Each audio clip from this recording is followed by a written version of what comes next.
ambil Masjidil Aqsa. Ya, dia mau ambil Masjidil Aqsa. Dia bukan mengambil Gaza semata. Dia bukan mengambil Palestina semata. Dia mau ambil Masjidil Aqsa. Tanggal 24 bulan September mereka udah dudukin Masjidil Aqsa. Karena kecanggihan telepon dan telekomunikasi, mereka menutup semua jalur itu. Tanggal 25 sudah ditiupkan trompet yang terbuat dari tanduk-tanduk hewan. Itu tanda dia sudah menguasai. 13 hari dari tiupan itu mereka akan menduduki Masjidil Aqsa. Dan jatuhnya tanggal 8 bulan Oktober. Tolong para guru ini pegang baik-baik. Sehingga tanggal 7 dilakukan serangan. Karena tanggal 8 ada pengambil alihan. Karena di akhir September telah ditiupkan trompet. Untuk orang-orang Islam pada tanggal itu sudah tidak boleh masuk lagi ke Masjidil Aqsa. Kami para aktivis paham. Sehingga sebelum itu kami sudah teriak. Kenapa dunia Arab diam? Masjidil Aqsa sedang diambil alih oleh Yahudi Ortodok, oleh Yahudi Zionis Israel mendatang. Masjidil Aqsa kita ini akan diambil. Kenapa pada diam? Kami sudah suarakan. Saya beli tiket berangkat, ternyata ditolak. Ditolak di Jordania, nggak boleh masuk. Saya ingin suarakan ke dunia, saudara.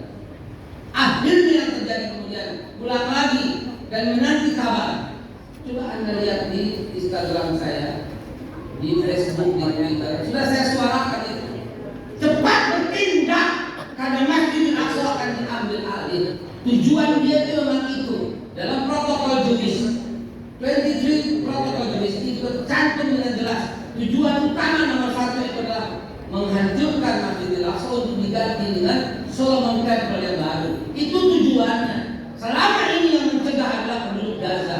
Selama ini yang mencegah adalah roket-roket Al-Qassam. Selama itulah mereka tidak berani. Israel, bangsa pengecut, dia seperti kata Tuhan Al-Kabut, seperti sarang laba-laba. Hanya menghadapi satu organisasi, dia bersama Amerika, Inggris, Prancis, Jerman, dan seluruh Uni Eropa, ditambah dengan Kanada, Australia, 18 negara hari ini menghancurkan Gaza yang sangat kecil. Sampai sekarang sudah berlangsung 40 hari, sampai sekarang belum bisa ditumbangkan karena mereka kecil dan penakut. Sayang ibu-ibu saya, tidak ada persatuan di antara Liga Arab yang merupakan saudara-saudara sendiri. Andai kata bersatu, seperti meniupkan haba'am mansura, seperti meniup pasir di atas batu. Selesai itu Israel. Cukup Turki stop minatnya, berhenti itu pesawat terbang, tidak akan terbang. Mau terbang pakai apa? Pakai air. Cukup Jordan stop gasnya, mati semua listrik yang ada di Israel. Selemah itu sebenarnya Israel. Berada di tengah-tengah, selemah itu. Jangan lagi mengatakan dia negara hebat, negara kuat, bohong. Canggihnya bohong, Mossad bohong, semua bohong. Dia jatuh propaganda semata. Buktinya diserang 7 Oktober langsung mati semua kota. Minta tolong sama Amerika. Tanggal 8, tanggal 9 pagi kapal induk biar lautnya sudah tiba di Mediterania dan turun 3.000 pasukan elit dengan weapon, dengan senjata dan amunisi menghantam Gaza. Tanggal 11 turun lagi dari Inggris dengan pesawat kapal induk Elizabeth, turun semuanya untuk menghantam lagi, turun lagi dari Prancis dan segalanya. Itu dia negara pengecut yang mengundang orang banyak untuk menghancurkan. Tetapi anak-anakku sekalian, yang hari ini diamanatkan sama Ustaz bukan soal konflik yang di sana, tapi kenapa mereka mau mengambil Masjidil Aqsa? Ini menjadi PR kita. Bismillahirrahmanirrahim. Seruput dulu.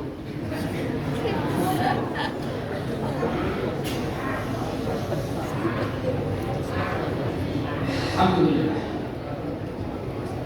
Masjidil Aqsa adalah tempat tersuci di muka bumi setelah Masjidil Haram.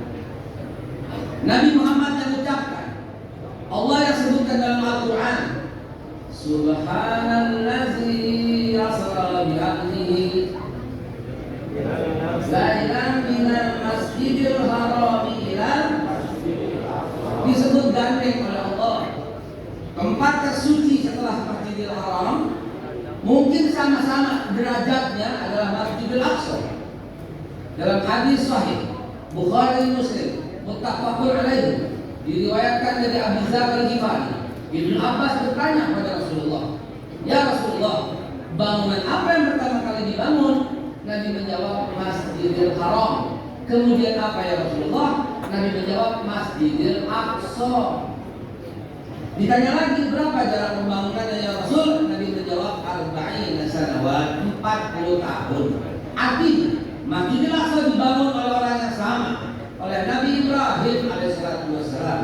Nabi Ibrahim akhirnya meninggalkan Masjidil Haram untuk Nabi Ismail, dan Nabi Ibrahim meninggalkan Masjidil Aqsa untuk Nabi Ishak. Hari ini umat Islam banyak yang tidak adil dan cenderung mengkhianati Rasulullah karena dua masjid ini harus sama sejajar dikunjunginya. Berapa banyak orang yang sudah mengunjungi Masjidil Haram tapi dia belum pernah mengunjungi Masjidil Aqsa?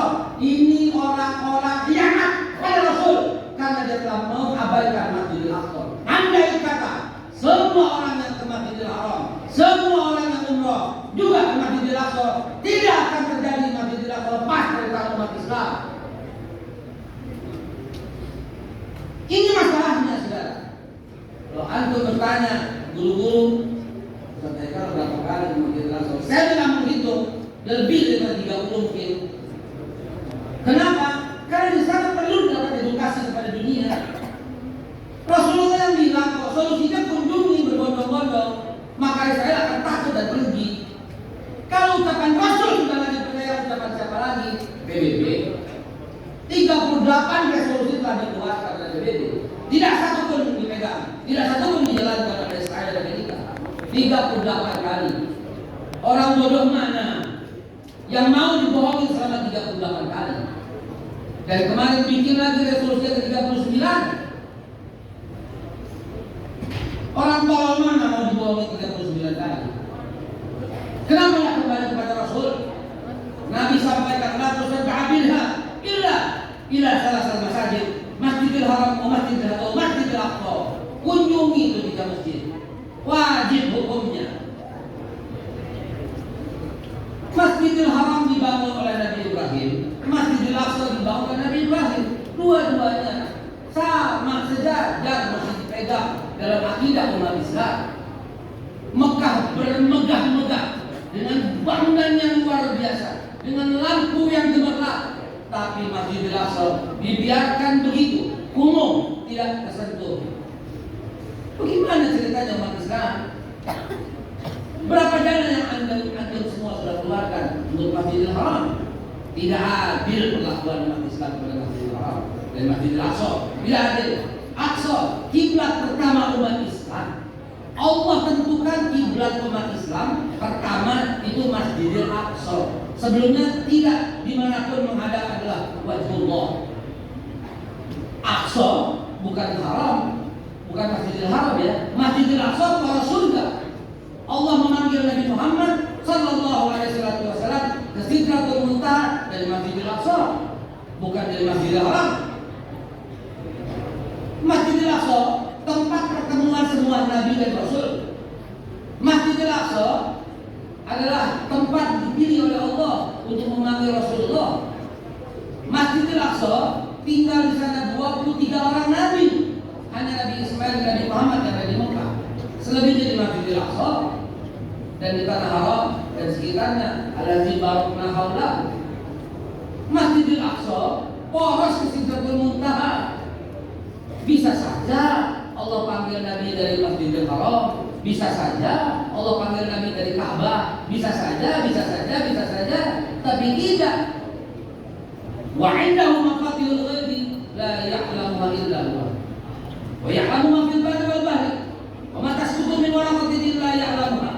Wa la rabbin wa la yabisin fi dhulumatil ardi illa fi kitabin mubin. Tidaklah selembar daun jatuh secara sia-sia. Daun saja selembar jatuh tidak sia-sia. Bagaimana dengan Masjidil Aqsa yang ditentukan oleh Allah untuk tinggal 23 orang nabi, untuk pertemuan antara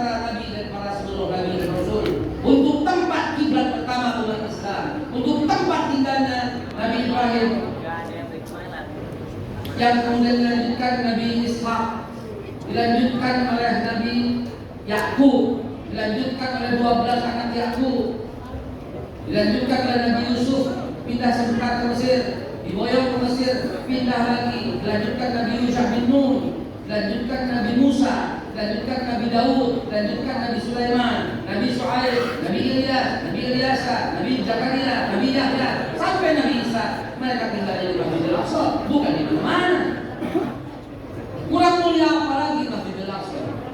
Dalam hadis riwayat Baihaqi, Rasulullah sampaikan, salat di Masjidil Haram mi'atu al, 100.000 lebih utama dari masjid yang lain kecuali Masjidil Aqsa. Artinya sama sederajat atau lebih bahkan. Bapak Ibu guru, Nana, sesi 1 Ustaz ngomong sama anak-anak sudah. Sekarang sesi 2 Ustaz ngomong sama guru-guru sebentar. Kalau ngomong sama bapak guru mesti galak. Kita ngomong lagi di belakang. Oke? Sabar. Setelah pesan-pesan berikut ini.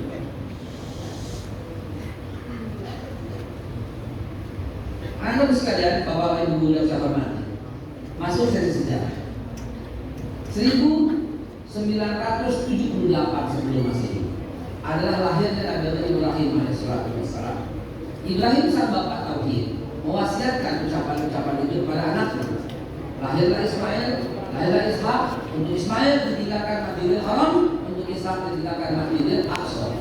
Masjidil Haram dan Masjidil Aqsa milik umat Islam. Karena apa? Karena Nabi mewasiatkan ucapan itu dalam Al-Baqarah 32. A'udzu billahi minasy syaithanir rajim. Bismillahirrahmanirrahim.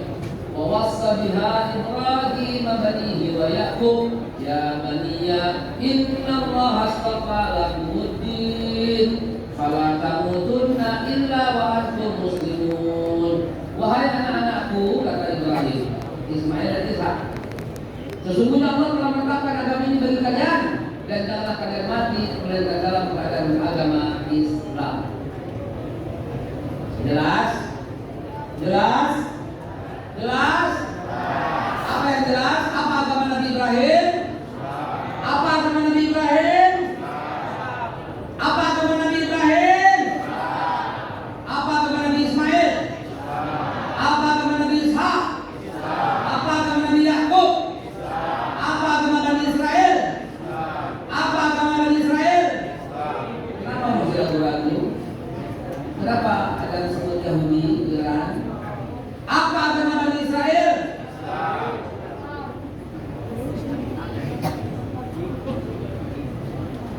Ibu bapak guru yang saya hormati, sedih hati saya mendengar ada yang berbeda pendapatnya. Ini urusan tauhid, nggak boleh beda. Kalau kunut sama nggak kunut boleh beda. Kalau tahlil sama nggak tahlil boleh beda. Kalau doa keras sama jahar atau boleh beda. Ini urusan tauhid. Kalau sampai ada jawaban yang beda, ada yang salah dalam pelajaran itu. Ini kritik saya, nggak boleh begitu. Apa agama Nabi Isa?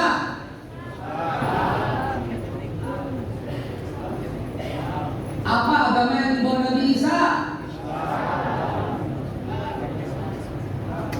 Fir'aun agamanya apa?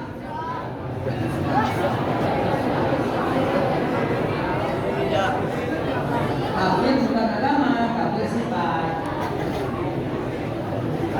Apa agama Fir'aun?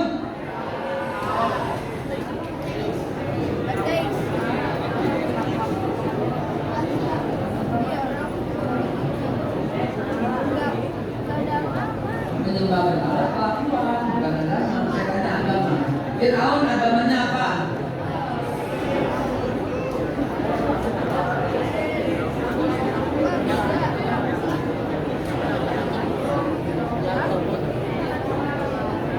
Sekali lagi, Fir'aun tahu Fir'aun nggak? Ini bersama Nabi apa? Musa, Ramses Fir'aun 2 dengan Nabi Yusuf. Ya. Fir'aun 3 ini Ramses 3, Fir'aun 3 hidup zaman Nabi Musa. Agamanya apa?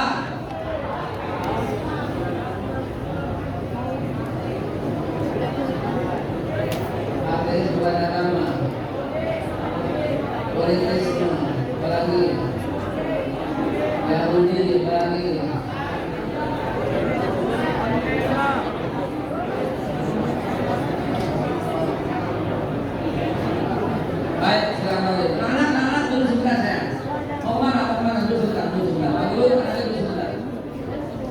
Ini penting kita tahu ini. Tidak.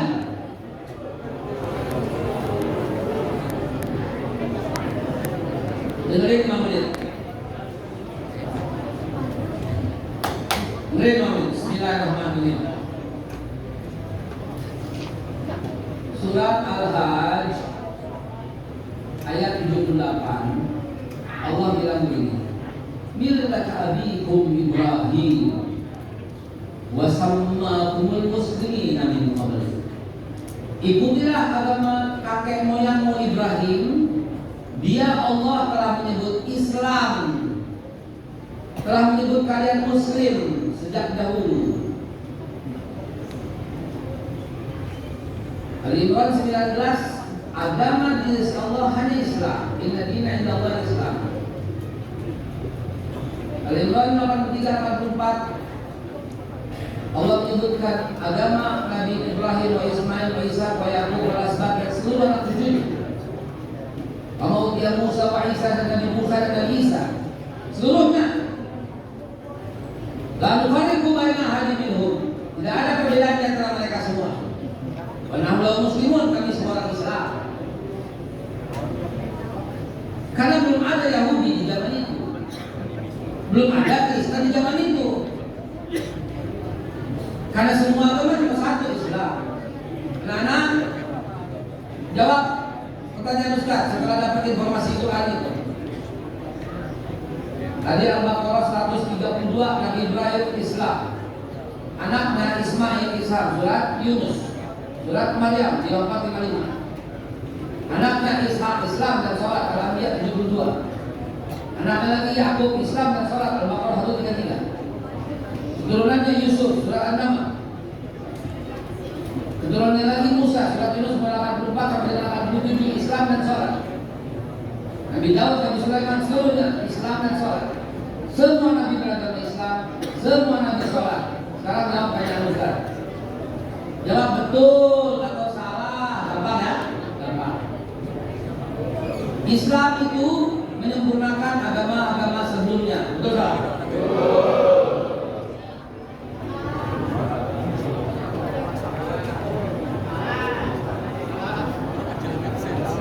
Sekali lagi, Islam itu menyempurnakan agama-agama sebelumnya. Salah betul? Salah besar. Namun ucapan itu sesat dan menyesatkan. Kalau Islam menyempurnakan agama-agama sebelumnya, berarti Islam agama paling belakang dong. Itu jawabannya. Islam nggak pernah ada hubungannya dengan Yahudi. Islam nggak pernah ada hubungannya dengan Nasrani. Islam dari awal kita sempurna. Islam yang dibawa Nabi Adam sempurna di zamannya. Islam yang dibawa Nabi Idris sempurna di zamannya. Islam yang dibawa Nabi Musa bin Nuh sempurna di zamannya. Surat Mulai 7. Islam yang dibawa Nabi Musa, Nabi Ibrahim sempurna di zamannya. Islam yang dibawa Nabi Ismail sempurna di zamannya. Islam yang dibawa Nabi Ishak, Nabi Yakub, Nabi Yusuf, Nabi Musa sempurna di zamannya. Islam yang dibawa Nabi Isa sempurna di zamannya. Islam yang dibawa Nabi Muhammad sempurna di zamannya. Pak, ini dasar dari tauhid yang sudah hilang di bumi ini. Karena buku yang dituliskan Smakul Kronyo tahun 1924 jadi kurikulum nasional pada zamannya, sampai sekarang tidak pernah dirubah. Ustaz tanggung jawab bikin buku sampai 5 jilid. Ini salah satunya, luruskan sejarah Islam. Saya berikan ini sebagai hadiah kepada Al-Azhar Al-Ghani. Tolong itu. Repot-repot kalau undang saya. Jangan lupa di sini ada budgetnya, nggak perlu budget. Doain aja pulang, udah selesai. Ini saya sampaikan secara umum di muka publik kalian. Dan repot-repot kalau undang saya. Ya, undang. Asal waktunya cocok, pas, saya datang. Beres. Ya Ben, repot-repot loh.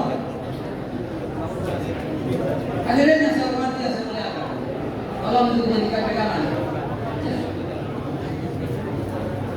Jadi berangkat dengan apa yang Allah informasikan, berangkat dari apa yang Nabi sampaikan,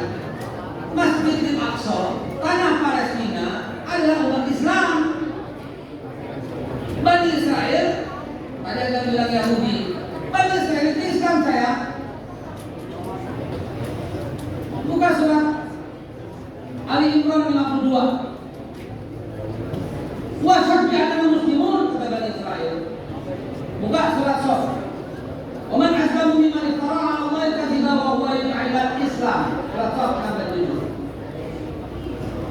Bani Israel itu Islam. Israel nama lain Yakub. Yakub adalah Israel. Bani Yakub, anak-anak Yakub, anak-anak Islam. Al-Baqarah ketiga. Loh, Kristen kapan? Nanti tahun 325. Yahudi kapan? Nanti tahun 930. Ini saya bawa lagi sebelum Masehi. Itu. Paham anak-anak saya? Jadi setelah terbangkitkannya Nabi Ibrahim, Nabi Ishak, Nabi Ismail, Masjidil Haram, Masjidil Aqsa ini poros yang nanti kemudian Allah atas permintaan Nabi Muhammad mengabulkan dari Masjidil Aqsa pindah ke Masjidil Haram. Tapi namun kesucian dan kemuliaan Masjidil Aqsa hari ini Israel mengambil, itu masalahnya. Jadi anak-anakku jelas, perjuangan Anda bukan untuk rakyat Palestina saja. Perjuangan Anda bukan hanya untuk rakyat Gaza semata. Tapi perjuangan Anda mempertahankan Masjidil Aqsa adalah amanah Allah dan Rasulnya. Makanya Ustaz kali itu wallpaper tadi bukan wallpaper Korea lagi, bukan wallpaper siapa tadi itu, perempuan dipajang di handphonenya.